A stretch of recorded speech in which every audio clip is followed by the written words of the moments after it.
So guys ഇന്ന് നമുക്ക് സർവീസിന് വന്നിട്ടുള്ളത് iPhone 6 ആണ്. ഇതിൻ്റെ കംപ്ലയിൻറ്റ് ബാക്ക് ലൈറ്റ് ഇല്ല എന്നുള്ളതാണ്. ഇതിൽ സൗണ്ട് എല്ലാം കേൾക്കുന്നുണ്ട്, ഡിവൈസ് വർക്കിംഗ് ആണ്. ബട്ട് ഇതിൽ ഡിസ്പ്ലേ വരുന്നില്ല.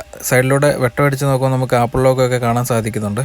അപ്പം ഡിവൈസിൻ്റെ ബാക്ക് ലൈറ്റ് സെക്ഷൻ്റെ ഇഷ്യൂ ആണെന്ന്, അല്ലെന്നുണ്ടെങ്കിൽ ഡിവൈസിൻ്റെ ഡിസ്പ്ലേയുടെയോ കംപ്ലയിൻ്റ് ആകാനാണ് ചാൻസ്. നമ്മൾ ഓപ്പൺ ചെയ്ത് ചെക്ക് ചെയ്ത് നോക്കുമ്പോൾ കംപ്ലയിൻറ്റ് ബാക്ക് ലൈറ്റ് സെക്ഷൻ്റെ ആണ്. അതിൽ ഷോർട്ട് കാണുന്നുണ്ട് കമ്പോണൻസ്.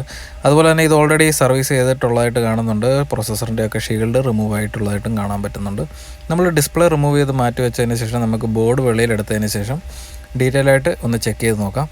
അതിനായിട്ട് നമ്മൾ ബോർഡ് റിമൂവ് ചെയ്തിട്ട് മൈക്രോസ്കോപ്പിൽ ചെക്ക് ചെയ്ത് നോക്കുമ്പോൾ അതിൽ 2 കപ്പാസിറ്ററും അതുപോലെ തന്നെ ഒരു ഡയോഡും ഷോർട്ടായിട്ടുള്ളതായിട്ട് കാണിക്കുന്നുണ്ട്.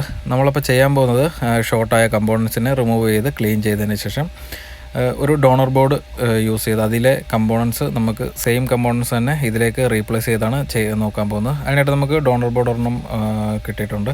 അതിൽ നിന്ന് നമ്മൾ ഡയോഡ് അതുപോലെ തന്നെ ഷോർട്ടായി പോയ കപ്പാസിറ്റർ 3 കമ്പോണൻസും നമ്മൾ നമ്മുടെ ബോർഡിലേക്ക് റീപ്ലേസ് ചെയ്തതിന് ശേഷം ചെക്ക് ചെയ്ത് നോക്കാനാണ് പോകുന്നത്. ഇത് iPhone 6 ആണ്. ഇതിൽ ആപ്പിളിൻ്റെ സപ്പോർട്ടോ കാര്യങ്ങളോ ഒന്നും തന്നെ ഇല്ല. ഒരുപാട് ആപ്സ് ഒന്നും ഇതിൽ വർക്കാകില്ല. കസ്റ്റമർക്ക് പക്ഷേ ഇതൊരു വളരെ അറ്റാച്ച്മെൻറ്റ് ഉണ്ടെന്നാണ് പറഞ്ഞത്. അതുകൊണ്ടാണ് ഇത് റെഡിയാക്കാൻ വേണ്ടി നമ്മുടെ അടുത്ത് വന്നത്.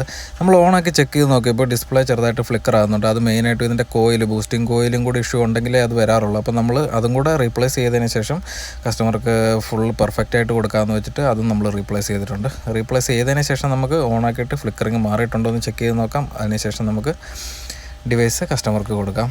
അപ്പോൾ കംപ്ലീറ്റ് ആയിട്ട് വർക്ക് കഴിഞ്ഞിട്ടുണ്ട്. ഫ്ലിക്കറിങ് എല്ലാം ഓക്കെ ആയിട്ട് ഡിവൈസ് അടിപൊളിയായിട്ട് ഓണായി വന്നിട്ടുണ്ട്. അപ്പോൾ പുതിയൊരു വീഡിയോ ആയിട്ട് കാണാം. എല്ലാവർക്കും ഗുഡ് ബൈ.